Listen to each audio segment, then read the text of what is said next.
ಉತ್ತರ ಕನ್ನಡದ ಯಲ್ಲಾಪುರದಲ್ಲಿ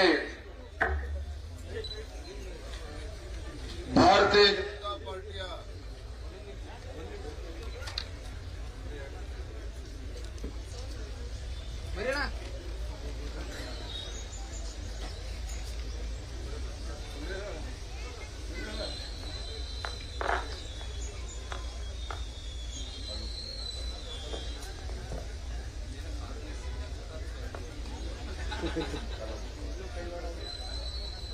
hello hello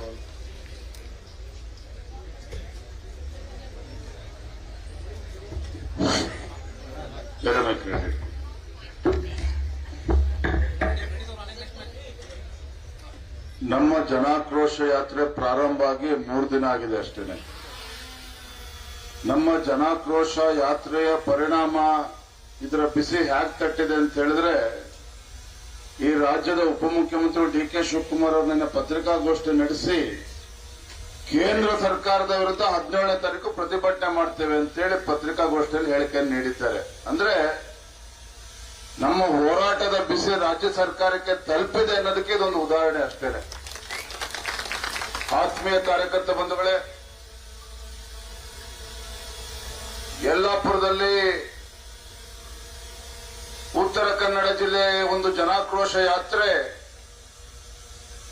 ಇಲ್ಲಿ ಬರ್ದಿರ್ತಕ್ಕಂಥ ನಮ್ಮ ಜನಸ್ತೋಮವನ್ನು ನೋಡಿದ್ರೆ ರಾಜ್ಯದಲ್ಲಿ ಕಾಂಗ್ರೆಸ್ ಸರ್ಕಾರದ ವಿರುದ್ಧ ಯಾವ ರೀತಿ ಜನಾಕ್ರೋಶ ಭರಿತರಾಗಿದ್ದಾರೆ ಅನ್ನೋದು ಸ್ಪಷ್ಟವಾಗಿ ಗೊತ್ತಾಗ್ತದೆ. ಈ ಒಂದು ವಿಶೇಷ ಸಂದರ್ಭದಲ್ಲಿ ವೇದಿಕೆ ಮೇಲೆ ಆಸೀನರಾಗಿರ್ತಕ್ಕಂಥ ಭಾರತೀಯ ಜನತಾ ಪಾರ್ಟಿಯ ನಿಕಟಪೂರ್ವ ಅಧ್ಯಕ್ಷರು, ಆತ್ಮೀಯರಾಗಿರ್ತಕ್ಕಂಥ ಸನ್ಮಾನ್ಯ ಶ್ರೀ ನಳಿನ್ ಕುಮಾರ್ ಕಟೀಲ್ ರವರೇ, ಜಿಲ್ಲೆಯ ಅಧ್ಯಕ್ಷ ಇರ್ತಕ್ಕಂಥ ಹೆಗಡೆಜಿ ಅವರೇ, ವೇದಿಕೆ ಮೇಲೆ ಆಸೀನರಾಗಿರ್ತಕ್ಕಂಥ ವಿಧಾನ ಪರಿಷತ್ ಸದಸ್ಯರು ಆತ್ಮೀಯರಾಗಿರ್ತಕ್ಕಂಥ ರವಿಕುಮಾರ್ ಅವರೇ, ವೇದಿಕೆ ಮೇಲೆ ಆಸೀನರಾಗಿರ್ತಕ್ಕಂಥ ಎಲ್ಲ ನಮ್ಮ ಶಾಸಕ ಮಿತ್ರರೇ, ಮಾಜಿ ಶಾಸಕರೇ, ವಿಧಾನ ಪರಿಷತ್ ಸದಸ್ಯರೇ,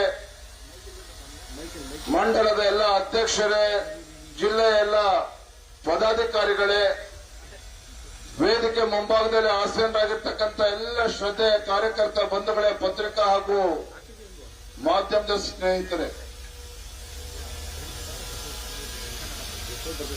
ಭಾರತೀಯ ಜನತಾ ಪಾರ್ಟಿ ಎಲ್ಲ ನಮ್ಮ ಪಕ್ಷದ ಮುಖಂಡರು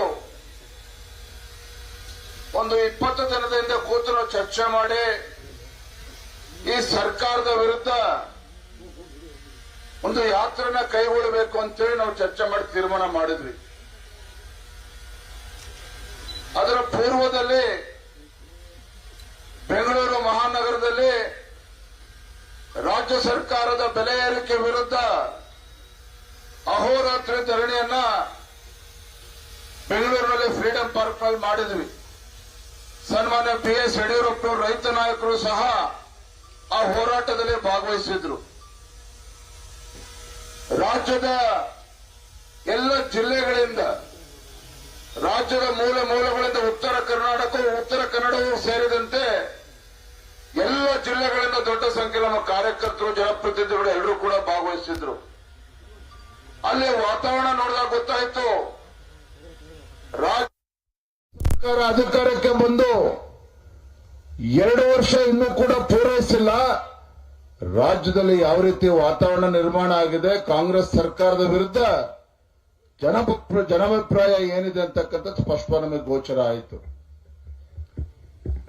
ಇವತ್ತಿನ ಪತ್ರಿಕೆಯನ್ನ ತಾವು ನೋಡೋದಾದ್ರೆ, ಮತ್ತೆ ಗುತ್ತಿಗೆದಾರರ ಕಮಿಷನ್ ಬಾಂಬ್, ಹಣ ಬಿಡುಗಡೆಗೆ ಬೋಸರಾಜ್ ಪುತ್ರ ಹಸ್ತಕ್ಷೇಪ, ಅಂದ್ರೆ ಸಚಿವರ ಹೆಸರು, ಹಣ ಬಿಡುಗಡೆಗೆ ಬೋಸರಾಜ್ ಪುತ್ರ ಹಸ್ತಕ್ಷೇಪ, ಜಾರಕಿಹೊಳಿ ಕುಟುಂಬದಿಂದಲೂ ಕೂಡ ಹಸ್ತಕ್ಷೇಪ ಅಂತ ಹೇಳಿ ಮುಖಪುಟದಲ್ಲಿ ಇವತ್ತು ಉಲ್ಲೇಖ ಆಗಿದೆ. ಅದರ ಕೆಳಗಡೆ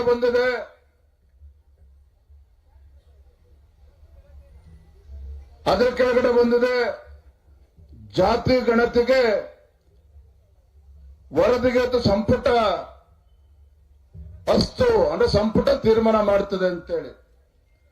ಮತ್ತೊಂದು ಕಡೆ ಇದೆ, ಮೌಲ್ಯವನ್ನೇ ಕುಗ್ಗಿಸಿ ಕೆಪಿಟಿಸಿಎಲ್ ಆಸ್ತಿಗಳನ್ನ ಮಾರೋದಕ್ಕೆ ಹೊರಟಿದ್ದಾರೆ ಅಂತ ಹೇಳಿ. ಅಂದ್ರೆ ಕೆಪಿಟಿಸಿಎಲ್ ಏನಿದೆ, ಸಾವಿರಾರು ಕೋಟಿ ಬೆಲೆ ಬಾಳ್ತಕ್ಕಂತ ಆಸ್ತಿಯನ್ನ ಕೆಪಿಟಿಸಿಎಲ್ ಕರ್ನಾಟಕ ವಿದ್ಯುತ್ ಶಕ್ತಿ ಕಂಪನಿ ಇದೆ. ಆ ಒಂದು ಆಸ್ತಿಯ ಬೆಲೆ ನೂರಾರು ಆಸ್ತಿಗಳಿದೆ. ಉದಾಹರಣೆ, ಈ ಜಮೀನಿನ ಬೆಲೆ 100 ಕೋಟಿ ರೂಪಾಯಿ ಇದ್ರೆ ಅದನ್ನ 30 ಕೋಟಿ ರೂಪಾಯಿ ಅಂತೇಳಿ ತೋರಿಸಿ ಮಾರ್ತಕ್ಕಂಥದ್ದು, ಉಳಿದಿದ್ದ ಕ್ಯಾಶ್ ಅನ್ನ ತೆಗೆದುಕೊಂಡು ಲೂಟಿ ಹೊಡಿತಕ್ಕಂಥದ್ದು. ಈ ರೀತಿ ಒಂದು ಭ್ರಷ್ಟಾಚಾರಕ್ಕೂ ಕೂಡ ರಾಜ್ಯ ಸರ್ಕಾರ ಕೈ ಹಾಕ್ತಾ ಇದೆ. ನೋಡಿ ಯಾವ ರೀತಿ ರಾಜ್ಯ ಸರ್ಕಾರ ಜನರ ಆಶೀರ್ವಾದನ ಪಡೆದುಕೊಂಡು ರಾಜ್ಯದಲ್ಲಿ ನಾವು ಅಭಿವೃದ್ಧಿ ಕೆಲಸಗಳನ್ನ ಮಾಡ್ತೇವೆ, ನಮಗೆ ಆಶೀರ್ವಾದ ಮಾಡಿ ಕಾಂಗ್ರೆಸ್ ಪಕ್ಷವನ್ನು ಅಧಿಕಾರಕ್ಕೆ ತನ್ನಿ ಅಂತ ಹೇಳಿ ಸಿದ್ದರಾಮಯ್ಯನವರು, ಡಿ ಕೆ ಶಿವಕುಮಾರ್ ಅವರು ವಿಧಾನಸಭಾ ಚುನಾವಣೆ ಮುಂಚಿತವಾಗಿ ಬೊಬ್ಬೆ ಹೊಡೆದಿದ್ದು. ಒಂದ್ ಕಡೆ ಸಿದ್ದರಾಮಯ್ಯನವರು ಹೇಳಿದ್ರು ಕಾಂಗ್ರೆಸ್ ಕಡೆಗೆ, ಕೃಷ್ಣಯ್ಯ ಕಡೆಗೆ ಅಂತ ಹೇಳಿ. ಕಾಂಗ್ರೆಸ್ ಸರ್ಕಾರ ರಾಜ್ಯದಲ್ಲಿ ಅಧಿಕಾರಕ್ಕೆ ಬಂದ್ರೆ, ರಾಜ್ಯದ ಜನ ಆಶೀರ್ವಾದ ಮಾಡಿದ್ರೆ ರಾಜ್ಯದಲ್ಲಿ ನೀರಾವರಿ ಯೋಜನೆಗಳಿಗೆ ಹಣವನ್ನು ನೀಡ್ತೇನೆ ಅಂತ ಹೇಳಿದ್ರು. ಮತ್ತೊಂದು ಕಡೆ ಡಿ ಕೆ ಶಿವಕುಮಾರ್ ಅವರು ಮೇಕೆದಾಟು ಪಾದಯಾತ್ರೆ ಮಾಡಿದ್ರು. ಎಲ್ಲವೂ ಕೂಡ ನಾಡಿನ ಜನರಿಗೆ ಕಣ್ಣೊರೆಸ್ತಕ್ಕಂಥ ತಂತ್ರ ಮೋಸ ಮಾಡಿ ರಾಜ್ಯದಲ್ಲಿ ಅಧಿಕಾರಕ್ಕೆ ಬಂದ್ರು. ಬಿಜೆಪಿ ಸರ್ಕಾರದ ಮೇಲೆ 40% ಭ್ರಷ್ಟಾಚಾರದ ಆರೋಪವನ್ನು ಕೂಡ ಹೊರಿಸಿದ್ರು, ಜನರು ಕೂಡ ಆಶೀರ್ವಾದ ಮಾಡಿದ್ರು. ಆದ್ರೆ ಕಳೆದ 20 ತಿಂಗಳಲ್ಲಿ ಏನಿದೆ ರಾಜ್ಯದ ಪರಿಸ್ಥಿತಿ, ಭಾರತೀಯ ಜನತಾ ಪಾರ್ಟಿ ಮತ್ತು ಜನಾಕ್ರೋಶ ಯಾತ್ರೆ 3 ಕಾರಣಗಳಿಗೆ ನಾವು ಜನಾಕ್ರೋಶ ಯಾತ್ರೆಯನ್ನು ಪ್ರಾರಂಭ ಮಾಡಿದ್ದೇವೆ. ಮೊದಲನೇದಾಗಿ, ರಾಜ್ಯದಲ್ಲಿರ್ತಕ್ಕಂಥ ಈ ಬೆಲೆ ಏರಿಕೆ ಕಾಂಗ್ರೆಸ್ ಸರ್ಕಾರದ ವಿರುದ್ಧ, ಬೆಲೆ ಏರಿಕೆ ಭ್ರಷ್ಟಾಚಾರದ ಕಾಂಗ್ರೆಸ್ ಸರ್ಕಾರದ ವಿರುದ್ಧ ಜನರಲ್ಲಿ ಜಾಗೃತಿ ಮೂಡಿಸಬೇಕು ಅಂತೇಳಿ ನಾವು ಹೊರಟಿದ್ದೇವೆ. ಎರಡನೇ ವಿಚಾರ, ಸಿದ್ದರಾಮಯ್ಯ ಈ ರಾಜ್ಯದ ಮುಖ್ಯಮಂತ್ರಿಗಳು ಮುಸಲ್ಮಾನರನ್ನ ಓಲೈಕೆ ಮಾಡುವ ನಿಟ್ಟಿನಲ್ಲಿ ಹಿಂದೂಗಳಿಗೆ ಅಪಮಾನ ಮಾಡತಕ್ಕಂತ ಕೆಲಸವನ್ನ ಈ ರಾಜ್ಯದ ಮುಖ್ಯಮಂತ್ರಿಗಳು ಮಾಡ್ತಾ ಇದ್ದಾರೆ, ಕಾಂಗ್ರೆಸ್ ಸರ್ಕಾರ ಮಾಡ್ತಾ ಇದ್ದಾರೆ. ಅದಕ್ಕೋಸ್ಕರ ನಾವು ಜನಾಕ್ರೋಶ ಯಾತ್ರೆಯನ್ನ ಮಾಡ್ತಾ ಇದ್ದೇವೆ. ಇನ್ನು ಮೂರನೇ ಕಾರಣ, ಪ್ರಮುಖವಾಗಿರ್ತಕ್ಕಂಥ ಕಾರಣ, ರಾಜ್ಯದಲ್ಲಿನ ಪರಿಷ್ಠ ಜಾತಿ ಪರಿಷ್ಠ ಪಂಗಡಗಳ ಆ ಸಮುದಾಯಗಳ ಅಭಿವೃದ್ಧಿಗೆ ಮೀಸಲಿಟ್ಟಿರ್ತಕ್ಕಂಥ ಹಣವನ್ನ 38,500 ಕೋಟಿ ಅನುದಾನವನ್ನ ಬೇರೆ ಕಾರ್ಯಕ್ರಮಗಳಿಗೆ ಬಳಸಿ ಇವತ್ತು ಅಲ್ಲೂ ಕೂಡ ಭ್ರಷ್ಟಾಚಾರ ಆಗ್ತಾ ಇದೆ. ಇದರ ವಿರುದ್ಧ ಭಾರತೀಯ ಜನತಾ ಪಾರ್ಟಿ ಜನಾಕ್ರೋಶ ಯಾತ್ರೆಯನ್ನ ಪ್ರಾರಂಭ ಮಾಡಿದ್ದೇವೆ. ಬೆಲೆ ಏರಿಕೆ ಬಗ್ಗೆ ಮಾತನಾಡ್ತೇನೆ. ಕಳೆದ 20 ತಿಂಗಳಲ್ಲಿ ಸಿದ್ದರಾಮಯ್ಯನವರು ಯಾವ ರೀತಿ ಬೆಲೆ ಏರಿಕೆಯನ್ನ ಮಾಡಿದ್ದಾರೆ ಅಂತ ಹೇಳಿದ್ರೆ ನನಗೆಲ್ಲ ಒಂದ್ ಕಡೆ ಅನುಮಾನ ಕಾಡ್ತಾ ಇದೆ. ಈ ರಾಜ್ಯದ ಮುಖ್ಯಮಂತ್ರಿಗಳು, ಅನುಭವಿ ಮುಖ್ಯಮಂತ್ರಿಗಳು ಇದ್ರೂ ಸಹ ಒಂದು ತಜ್ಞರ ಸಮಿತಿಯನ್ನ ನೇಮಕ ಮಾಡಿಕೊಂಡಿದ್ದಾರೆ. ಯಾತಕ್ಕೋಸ್ಕರ ತಜ್ಞರ ಸಮಿತಿ? ಉತ್ತರ ಕನ್ನಡ ಜಿಲ್ಲೆಯಲ್ಲಿ ಏನು ಅಭಿವೃದ್ಧಿ ಆಗಬೇಕು, ಇವತ್ತು ಬಿಜಾಪುರ ಬಾಗಲಕೋಟೆಯಲ್ಲಿ ಏನು ಅಭಿವೃದ್ಧಿ ಆಗಬೇಕು, ಅದೆಲ್ಲ ಪ್ರಶ್ನೆ. ರಾಜ್ಯದ ಮುಖ್ಯಮಂತ್ರಿಗಳ ತಜ್ಞರ ಸಮಿತಿ ಏನು ಅಂತ ಹೇಳಿದ್ರೆ, ಯಾವ ಅಗತ್ಯ ವಸ್ತುಗಳ ಬೆಲೆ ಮೇಲೆ ದರವನ್ನ ಜಾಸ್ತಿ ಮಾಡಬಹುದು ಇವತ್ತು, ನಾಳೆ ಯಾವ ದಿನಬಳಕೆ ವಸ್ತು ಮೇಲೆ ಬೆಲೆನ ಜಾಸ್ತಿ ಮಾಡಬಹುದು, ಇದಕ್ಕೋಸ್ಕರ ಒಂದು ತಜ್ಞರ ಸಮಿತಿಯನ್ನು ಮಾಡಿಕೊಂಡಿದ್ದಾರೆ. ನಿಮಗೆ ಗೊತ್ತಿರಲಿ, ಯಾಕೆ ಅಂತ ಹೇಳಿದ್ರೆ ಗ್ಯಾರಂಟಿ ಗ್ಯಾರಂಟಿ ಗ್ಯಾರಂಟಿ ಅಂತೇಳಿ ಕಾಂಗ್ರೆಸ್ನವರು ಎಲ್ಲರನ್ನೂ ಕೂಡ ನಾಡಿನ ಜನರ ಕಣ್ಣಿಗೆ ಬೂದಿ ಇರ್ತಕ್ಕಂಥ ಕೆಲಸ ಮಾಡ್ತಾ ಇದ್ದಾರೆ. ಸಿದ್ದರಾಮಯ್ಯನವರು ಕಳೆದ 20 ತಿಂಗಳಲ್ಲಿ 50ಕ್ಕೂ ಹೆಚ್ಚು ಅಗತ್ಯ ವಸ್ತುಗಳ ಮೇಲೆ ಬೆಲೆ ಏರಿಕೆಯನ್ನ ಮಾಡಿದ್ದಾರೆ. 50ಕ್ಕೂ ಹೆಚ್ಚು ಅಗತ್ಯ ವಸ್ತುಗಳು, ದಿನಬಳಕೆ ವಸ್ತು ಮೇಲೆ ಬೆಲೆ ಏರಿಕೆ ಮಾಡಿದ್ದಾರೆ. ಡೀಸೆಲ್ ಬಗ್ಗೆ ಉದಾಹರಣೆ ಕೊಡ್ತೇನೆ. ಕಳೆದ 20 ತಿಂಗಳಲ್ಲಿ ಡೀಸೆಲ್ ಮೇಲೆ 7.5 ರೂಪಾಯಿ ಜಾಸ್ತಿ ಮಾಡಿದ್ದಾರೆ ಸಿದ್ದರಾಮಯ್ಯ ಕಾಂಗ್ರೆಸ್ ಸರ್ಕಾರ ಬಂದ ಮೇಲೆ. ಪರಿಣಾಮ ಏನು ನಿಮಗೆ ಅನ್ನಿಸ್ಬೋದು, ಏನಪ್ಪ ಇಷ್ಟೊಂದು ಗ್ಯಾರಂಟಿ ಕೊಡ್ತಾ ಇದಾರೆ ಏನು ಅಂತೇಳಿ. ಡೀಸೆಲ್ ಮೇಲೆ ಬೆಲೆ ಜಾಸ್ತಿ ಆಗಿರ್ತಕ್ಕಂಥ ಪರಿಣಾಮವಾಗಿ ಸಾಮಾನ್ಯ ಜನರು, ಬಡವರು ಬಳಸ್ತಕ್ಕಂಥ ಅಗತ್ಯ ವಸ್ತುಗಳ ಬೆಲೆ ಇವತ್ತು ಗಗನಕ್ಕೆ ಏರ್ತಾ ಇದೆ. ಇಡೀ ದೇಶದಲ್ಲಿ ಕರ್ನಾಟಕದಲ್ಲಿ ಜನಸಾಮಾನ್ಯರು ವಾಸಿಸಕ್ಕೆ ಇವತ್ತು ಹೆಚ್ಚು ದುಬಾರಿ ಬೆಲೆನ ತೆತ್ತಬೇಕಾಗಿದೆ. ಇವತ್ತು ರೈತರು ತಮ್ಮ ಹೊಲಕ್ಕೆ ಇವತ್ತು ಟ್ರಾಕ್ಟರ್ಗಳನ್ನ ಉಪಯೋಗಿಸ್ತಾರೆ, ಟಿಲ್ಲರ್ ಅನ್ನು ಉಪಯೋಗಿಸ್ತಾರೆ, ಮೋಟರ್ಗಳನ್ನ ಯೂಸ್ ಮಾಡ್ತಾರೆ, ನೀರು ಹಾಯಿಸೋದಕ್ಕೆ ಡೀಸೆಲ್ ಅನ್ನ ಬಳಕೆ ಮಾಡ್ತಾರೆ.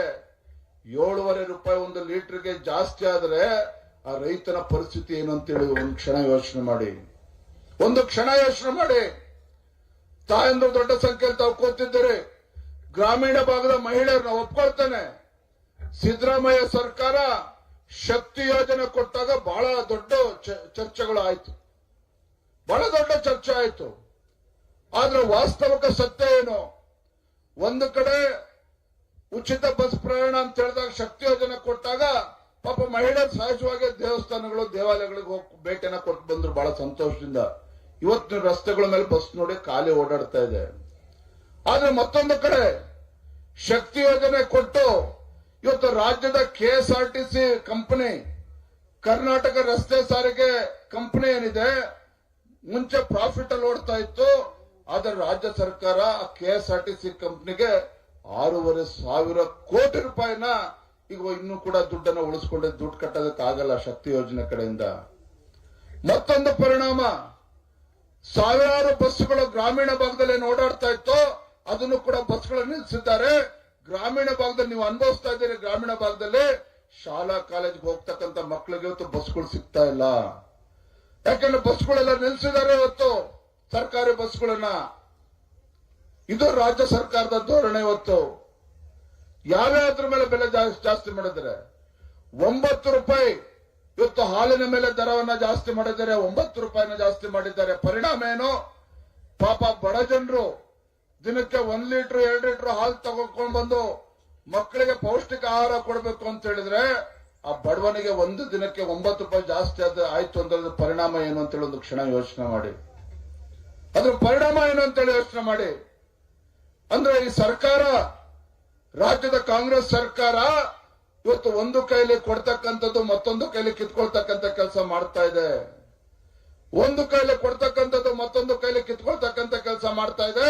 ಆ ಕಾರಣಕ್ಕನ್ನ ಹೇಳಿದ್ದು, ಈ ರಾಜ್ಯದಲ್ಲಿರ್ತಕ್ಕಂಥ ಕಾಂಗ್ರೆಸ್ ಸರ್ಕಾರ ನುಡಿದಂತೆ ನಡೀತಾ ಇರ್ತಕ್ಕಂಥ ಸರ್ಕಾರ ಅಲ್ಲ, ಎಡವಿ ಬಿದ್ದಿರ್ತಕ್ಕಂಥ ಕಾಂಗ್ರೆಸ್ ಸರ್ಕಾರ, ರಾಜ್ಯದ ಜನರಿಗೆ ಮೋಸ ಮಾಡ್ತಾ ಇರ್ತಕ್ಕಂಥ ಸರ್ಕಾರ. ಮೊನ್ನೆ ನೋಡಿದ್ರೆ ಬಜೆಟ್ ಅನ್ನ ಹೊಟ್ಟೆ ಉರಿತಾ ಇತ್ತು ನಿಮಗೆ ಸದನದಲ್ಲಿ ಕೂತಾಗ. ಯಾವ ರಾಜ್ಯದ ಮುಖ್ಯಮಂತ್ರಿಗಳು ಇವತ್ತು ಬಜೆಟ್ ಅನ್ನ ಮಂಡನೆ ಮಾಡ್ತಾ ಇರಬೇಕಾದ್ರೆ ಮುಸಲ್ಮಾನರ ಓಲೈಕೆ ಕಾಣ್ತಾ ಇತ್ತು. ಸಾವಿರಾರು ಕೋಟಿ ರೂಪಾಯಿನ. ಭಾರತೀಯ ಜನತಾ ಪಾರ್ಟಿ ಮುಸಲ್ಮಾನರ ವಿರೋಧಿಗಳಲ್ಲ, ಭಾರತೀಯ ಜನತಾ ಪಾರ್ಟಿ ಮುಸಲ್ಮಾನರ ವಿರೋಧಿಗಳಲ್ಲ. ಆದ್ರೆ ಯಾರು ದೇಶ ದ್ರೋಹಿಗಳಿದ್ದಾರೆ ಆ ದೇಶ ದ್ರೋಹಿಗಳನ್ನ ಭಾರತೀಯ ಜನತಾ ಪಾರ್ಟಿ ವಿರೋಧ ಮಾಡ್ತದೆ, ದೇಶ ದ್ರೋಹಿಗಳನ್ನ ವಿರೋಧ ಮಾಡ್ತದೆ. ವಿಧಾನಸೌಧದಲ್ಲಿ ಪಾಕಿಸ್ತಾನ್ ಜಿಂದಾಬಾದ್ ಅಂತ ಹೇಳಿದ್ರೆ ಅಂತ ದೇಶ ದ್ರೋಹಿಗಳಿಗೆ ಬಿರಿಯಾನಿ ತಿನ್ಸಿ ಮನೆ ಕಳಿಸ್ತಕ್ಕಂಥ ಕೆಲಸ ಈ ರಾಜ್ಯದ ಮುಖ್ಯಮಂತ್ರಿಗಳು ಮಾಡ್ತಾರೆ. ಮೊನ್ನೆ ಬಜೆಟ್ ಅನ್ನ ಮಂಡನೆ ಮಾಡಿದಾಗ ಹೊಟ್ಟೆ ಉರಿತಾ ಇತ್ತು. ಅಲ್ಲಿ ಮುಸಲ್ಮಾನರ ಹೆಣ್ಮಕ್ಳಿಗೆ ಆತ್ಮರಕ್ಷಣೆಗೋಸ್ಕರ 100 ಕೋಟಿ ರೂಪಾಯಿ ಕೊಡ್ತಾರಂತೆ ಸಿದ್ದರಾಮಯ್ಯನವರು. ನಾಚಿಕೆ ಆಗ್ಬೇಕಲ್ವಾ?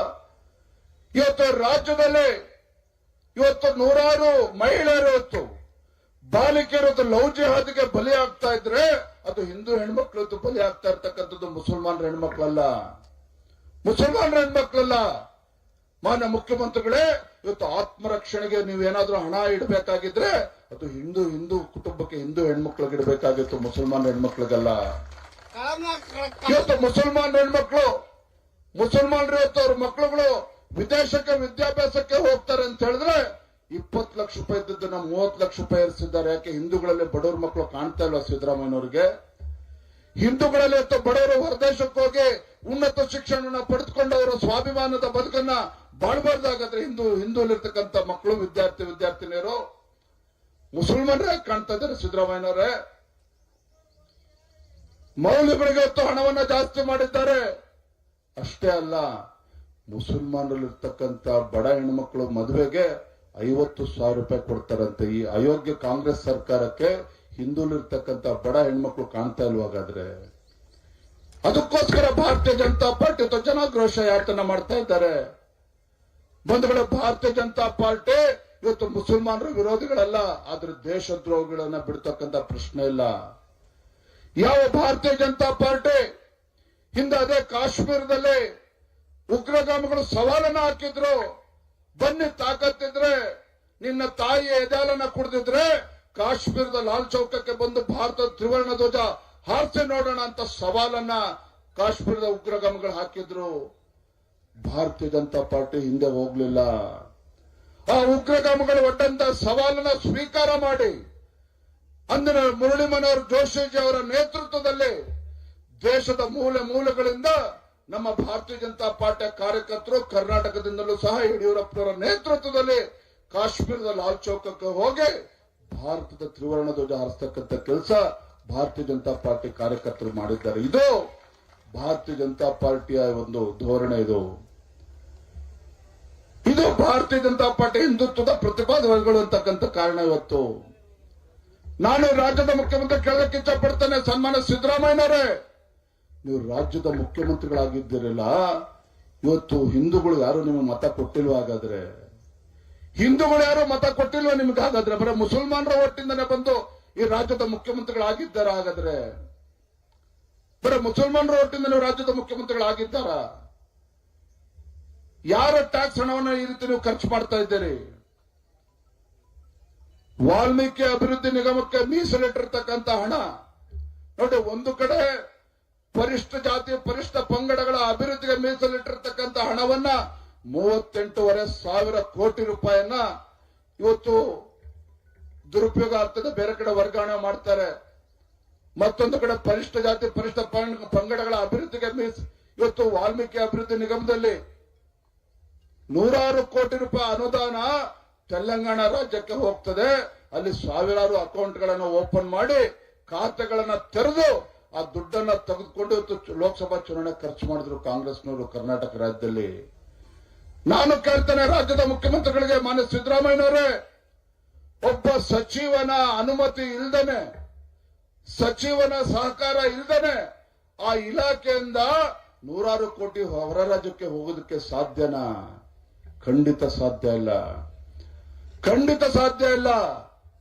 ಆ ಸಚಿವ 100 ಕೋಟಿ ರೂಪಾಯಿಯನ್ನ ಕರ್ನಾಟಕದ ಇಲ್ಲಿ ಅಕೌಂಟ್ ಇಂದ ತೆಗೆದು ತೆಲಂಗಾಣಕ್ಕೆ ಕಳಿಸ್ತಾನೆ ಅಂತ ಹೇಳಿದ್ರೆ, ಹಣಕಾಸಿನ ಸಚಿವರ ಅನುಮತಿ ಇಲ್ದೇನೆ 100 ಕೋಟಿ ಹೊತ್ತು ST ಡೆವಲಪ್ಮೆಂಟ್ ಕಾರ್ಪೊರೇಷನ್ ಇಂದ ತೆಲಂಗಾಣ ಹೋಗೋಕೆ ಸಾಧ್ಯ ಇಲ್ಲ. ಯಾರು ಸ್ವಾಮಿ ಇವತ್ತು ಹಣಕಾಸಿನ ಸಚಿವರು? ಯಾರು ಇವತ್ತು ಹಣಕಾಸಿನ ಸಚಿವರು? ಈ ರಾಜ್ಯದ ಮುಖ್ಯಮಂತ್ರಿಗಳು ಸಿದ್ದರಾಮಯ್ಯನವರೇ, ನೀವು ಹಣಕಾಸಿನ ಸಚಿವರು. ಅದಕ್ಕೆ ಇವತ್ತು ಜನ ಇವತ್ತು ಭ್ರಷ್ಟಾಚಾರ ಕಾಂಗ್ರೆಸ್ನವರು ನೀವು 80% ಸರ್ಕಾರ ಕಮಿಷನ್ ಸರ್ಕಾರ ಅಂತ ಮಾತನಾಡ್ತಾ ಇದ್ದಾರೆ. ಯಾವ ಭಾರತೀಯ ಜನತಾ ಪಾರ್ಟಿ ಸರ್ಕಾರ ರಾಜ್ಯದಲ್ಲಿ ಇದ್ದಾಗ, ನಿಮ್ಮ ಯಡಿಯೂರಪ್ಪನವರು ರಾಜ್ಯದ ಮುಖ್ಯಮಂತ್ರಿಗಳಿದ್ದಾಗ ಇಡೀ ದೇಶದಲ್ಲಿ ಅಭಿವೃದ್ಧಿಯ ವಿಚಾರದಲ್ಲಿ ಕರ್ನಾಟಕ 2ನೇ ಸ್ಥಾನದಲ್ಲಿತ್ತು, ಗುಜರಾತ್ ನಂತರದಲ್ಲಿ 2ನೇ ಸ್ಥಾನದಲ್ಲಿತ್ತು. ಆದ್ರೆ ಅದೇ ಕರ್ನಾಟಕ ರಾಜ್ಯದಲ್ಲಿ ಇವತ್ತು ಅಭಿವೃದ್ಧಿ ಕಾಣ್ತಾ ಇಲ್ಲ, ಯಾವುದೇ ಅಭಿವೃದ್ಧಿ ಕೆಲಸ ಕಾರ್ಯಗಳು ಕಾಣ್ತಾ ಇಲ್ಲ. ಇವತ್ತು ಭ್ರಷ್ಟಾಚಾರದಲ್ಲಿ ದೇಶದಲ್ಲಿ ಮೊದಲನೇ ಸ್ಥಾನದಲ್ಲಿ ಪಡೆದುಕೊಂಡಿದೆ ಕರ್ನಾಟಕ. ಸ್ವಾಮಿ ಸಿದ್ದರಾಮಯ್ಯರ ನಾನು ಹೇಳ್ತಾ ಇಲ್ಲ ಮಾತನ್ನ, ರಾಜ್ಯದ ಅಧ್ಯಕ್ಷನಾಗಿ ಮಾನ್ಯ ಮುಖ್ಯಮಂತ್ರಿಗಳ ಆರ್ಥಿಕ ಸಲಹೆಗಾರಾಗಿರುವಂತ ಬಸವರಾಯರೆಡ್ಡಿ ಅವರೇ ಸರ್ಟಿಫಿಕೇಟ್ ಅನ್ನ ಕೊಟ್ಟಿರ್ತಕ್ಕಂಥದ್ದು ರಾಜ್ಯದ ಕಾಂಗ್ರೆಸ್ ಸರ್ಕಾರಕ್ಕೆ. ಬಿಜೆಪಿ ಅವರು ಹೇಳ್ತಾ ಇಲ್ಲ. ಅಧಿಕಾರಿಗಳು ಆತ್ಮಹತ್ಯೆ ಮಾಡ್ಕೊಳ್ತಾ ಇದ್ದಾರೆ, ಕಾಂಟ್ರಾಕ್ಟ್ಗಳು ಆತ್ಮಹತ್ಯೆ ಮಾಡ್ಕೊಳ್ತಾ ಇದ್ದಾರೆ. ಇಂಥ ದುಸ್ಥಿತಿಗೆ ಕರ್ನಾಟಕ ರಾಜ್ಯ ಯಾವತ್ತೂ ಕೂಡ ಬಂದಿರಲಿಲ್ಲ. ಮಾನ್ಯ ಕಾರ್ಯಕರ್ತ ಬಂಧುಗಳು, ಯಾವತ್ತೂ ಕೂಡ ಬಂದಿರಲಿಲ್ಲ. ಯಾವತ್ತೂ ಕೂಡ ಅಂತ ಕೆಟ್ಟ ಪರಿಸ್ಥಿತಿ ರಾಜ್ಯದಲ್ಲಿ ನಿರ್ಮಾಣ ಆಗಿರಲಿಲ್ಲ. ಅಂತ ಕೆಟ್ಟ ಪರಿಸ್ಥಿತಿ ರಾಜ್ಯದಲ್ಲಿ ನಿರ್ಮಾಣ ಆಗಿದೆ. ಇವತ್ತು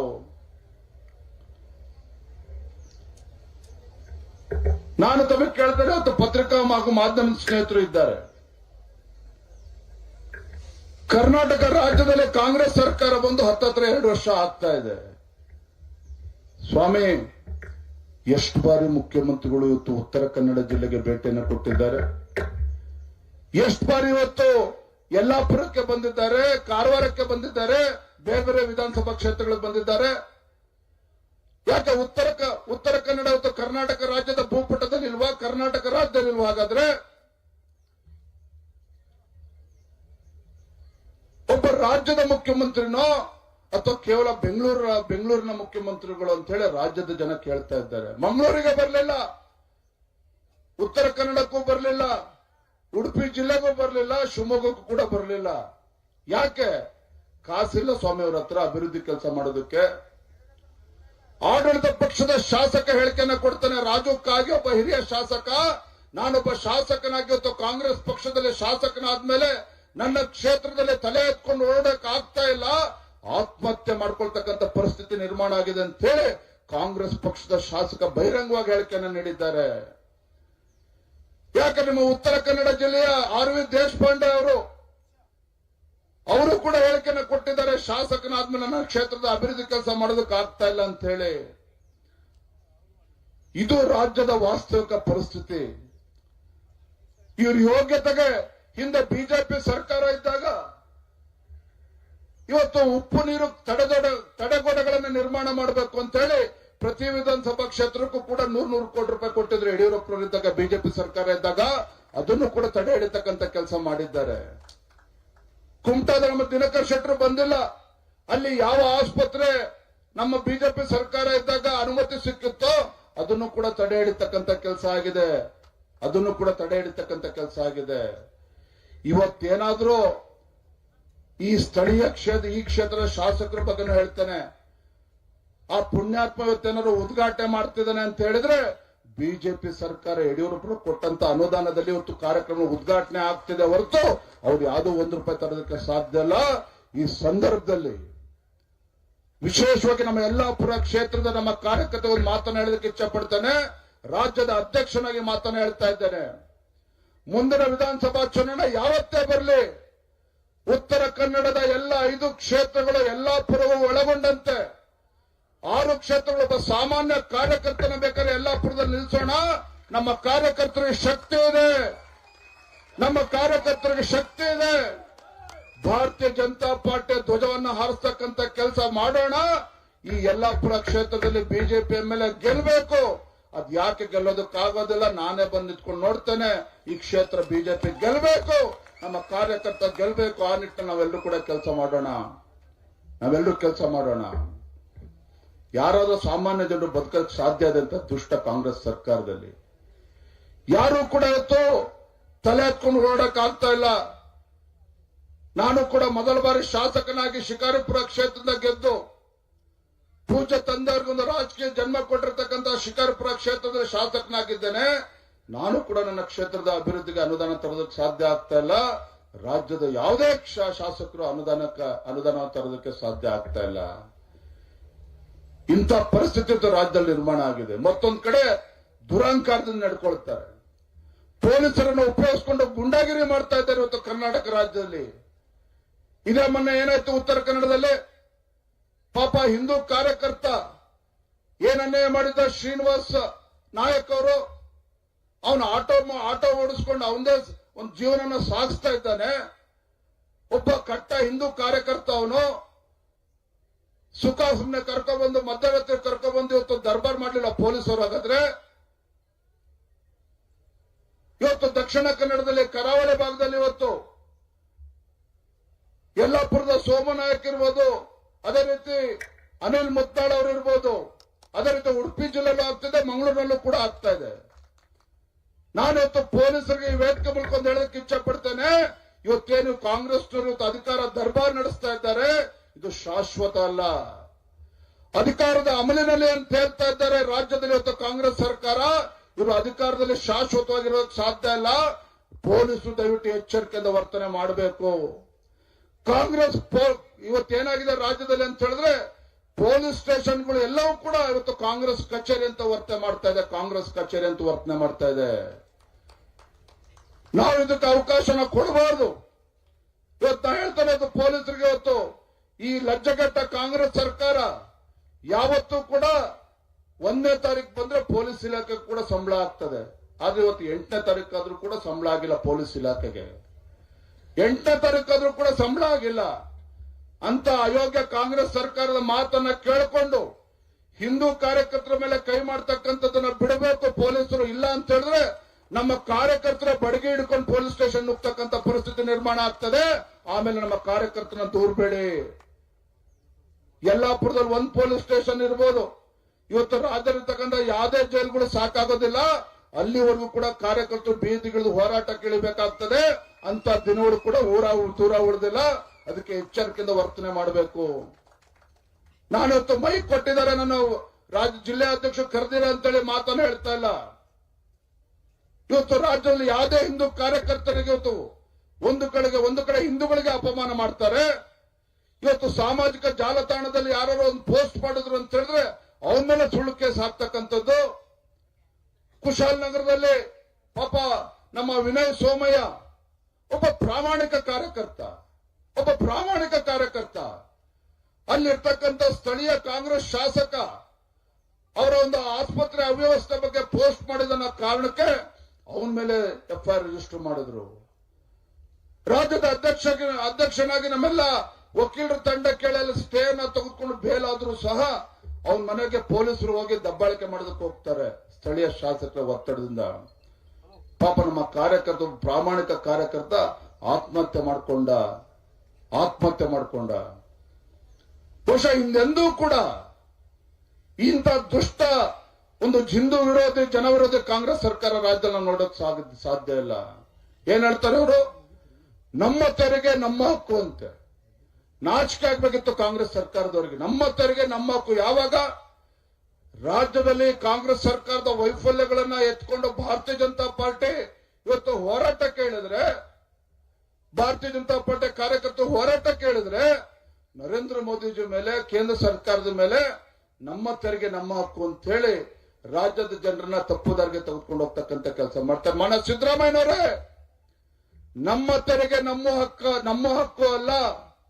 ರಾಜ್ಯದ ಜನ ಇವತ್ತು ಕಾಂಗ್ರೆಸ್ ಸರ್ಕಾರದ ಬಗ್ಗೆ ಬೇಸತ್ತಿದ್ದಾರೆ. ರಾಜ್ಯದ ಸಾಮಾನ್ಯ ಜನರು, ಬಡವರು, ರೈತರು ನಿಮ್ಮ ಸರ್ಕಾರದ ವಿರುದ್ಧ ಬೇಸತ್ತಿದ್ದಾರೆ. ನಿಮ್ಮ ಶಾಸಕರು, ನಿಮ್ಮ ಮಂತ್ರಿಗಳು ಬೀದಿಗೆ ಬಂದ್ರೆ ಬಡಗಿ ತಗೊಂಡು ಹೊಡಿತಕ್ಕಂಥ ಪರಿಸ್ಥಿತಿಗಾಗ್ಲೇ ನಿಮ್ಮ ಸರ್ಕಾರದವರು ಮಾಡ್ಕೊಂಡಿದ್ದೀರಿ. ಅದಕ್ಕೋಸ್ಕರ ತೆರಿಗೆ ದಾಳಿಯನ್ನು ನೀವು ಪ್ರಾರಂಭ ಮಾಡಿದ್ದೀರಿ. ನೋಡಿ, ನೀವು ಒಂದು ಕ್ಷಣ ಯೋಚನೆ ಮಾಡಿ. ಹಿಂದೆ ಯಡಿಯೂರಪ್ಪ ಅವರು ಬಿಜೆಪಿ ಸರ್ಕಾರ ಇದ್ದಾಗ ರೈತ ತನ್ನ ಪಂಪ್ಸೆಟ್ಗಳಿಗೆ ವಿದ್ಯುತ್ ಸಂಪರ್ಕ ತೆಗೆದುಕೊಳ್ಬೇಕು ಅಂತ ಹೇಳಿದ್ರೆ 25,000 ರೂಪಾಯಿ ಕಟ್ಟಿದ್ರೆ ಸಾಕಾಗ್ತಾ ಇತ್ತು. ಆದ್ರೆ ರೈತರ ಪರವಾಗಿರ್ತಕ್ಕಂಥ ಸರ್ಕಾರ ಅಂತೇಳಿ ಸಿದ್ದರಾಮಯ್ಯನವರು ಹೇಳ್ತಾರೆ, ಇವತ್ತು 2.5 ಇಂದ 3 ಲಕ್ಷ ರೂಪಾಯಿ ಕಟ್ಟಬೇಕು. 2.5 ಇಂದ 3 ಲಕ್ಷ ರೂಪಾಯಿ ಕಟ್ಟಬೇಕು. ಇದೊಬ್ಬ ರೈತ ಪರವಾಗಿರ್ತಕ್ಕಂಥ ರಾಜ್ಯದ ಮುಖ್ಯಮಂತ್ರಿಗಳು ಮಾಡೋದಕ್ಕೆ ಸಾಧ್ಯನಾ? ಹಾಗಾದ್ರೆ ರಾಜ್ಯದ ಮುಖ್ಯಮಂತ್ರಿಗಳು ಈ ರೀತಿ ನಡ್ಕೊಳ್ಳೋಕೆ ಸಾಧ್ಯನಾ? ಅಹಿಂದ ಅಂತ ಹೇಳ್ಕೊಂಡು ಹಿಂದ ಸಮುದಾಯಗಳನ್ನ ಮರ್ತಾ ಬಿಟ್ಟಿದ್ದಾರೆ. ಹಿಂದುಳಿದ ಸಮುದಾಯಗಳನ್ನ ಮರ್ತಾ ಬಿಟ್ಟಿದ್ದಾರೆ. ಇವತ್ತು ಮೀನುಗಾರರ ಬಗ್ಗೆ ಮಾತನಾಡ್ತಾ ಇಲ್ಲ, ಯಾವುದೇ ಯೋಜನೆಗಳು ಕೊಡ್ತಾ ಇಲ್ಲ. ರಾಜ್ಯದಲ್ಲಿರ್ತಕ್ಕಂಥ ನೇಕಾರರು, ಮಡಿವಾಳರು, ಹಡಪದ ಅಪ್ಪಣ್ಣ ಸಮಾಜ, ಸವಿತಾ ಸಮಾಜ ಆಗಿರ್ತಾ ಇರೋದ್ರಿಂದ ಸರ್ ಬಹಳ ಅಗತ್ಯ. ಮುಂದಿನ ದಿವಸದಲ್ಲಿ ಅಧಿಕಾರ ಗ್ಯಾರಂಟಿ ಬಂದೇ ಬರ್ತದೆ. ತಾವು ಕೂಡ ಬಂದು ರಾಜ್ಯದ, ನಾನು ಗೊತ್ತಿಲ್ಲ ಆದ್ರೂ ರಾಜ್ಯದ ಮುಖ್ಯಮಂತ್ರಿಗಳಾಗಿ ಮುಂದಿನ ದಿವಸದಲ್ಲಿ ಅಧಿಕಾರ ಸ್ವೀಕಾರ ಮಾಡಬೇಕು ಅಂತ ಹೇಳ್ತಾ ಎಲ್ಲರಿಗೂ ಕೂಡ ಧನ್ಯವಾದಗಳನ್ನು ಹೇಳ್ತಾ ನನ್ನ 2 ಮಾತನ್ನು ಮುಗಿಸ್ತಾ ಇದ್ದೇನೆ. ಬಲೋ ಭಾರತ್ ಮಾತಾ ಕಿ ಧನ್ಯವಾದಗಳು. ಪಕ್ಷಾಭಿಮಾನದ ಕಿಚ್ಚನ್ನು ಹೊತ್ತಿಸಿದಂತಹ ಶ್ರೀಮತಿ ರೂಪಾಲಿ ನಾಯ್ಕರವರಿಗೆ ಧನ್ಯವಾದಗಳು. ಈಗ ನಮ್ಮ ನಿಕಟಪೂರ್ವ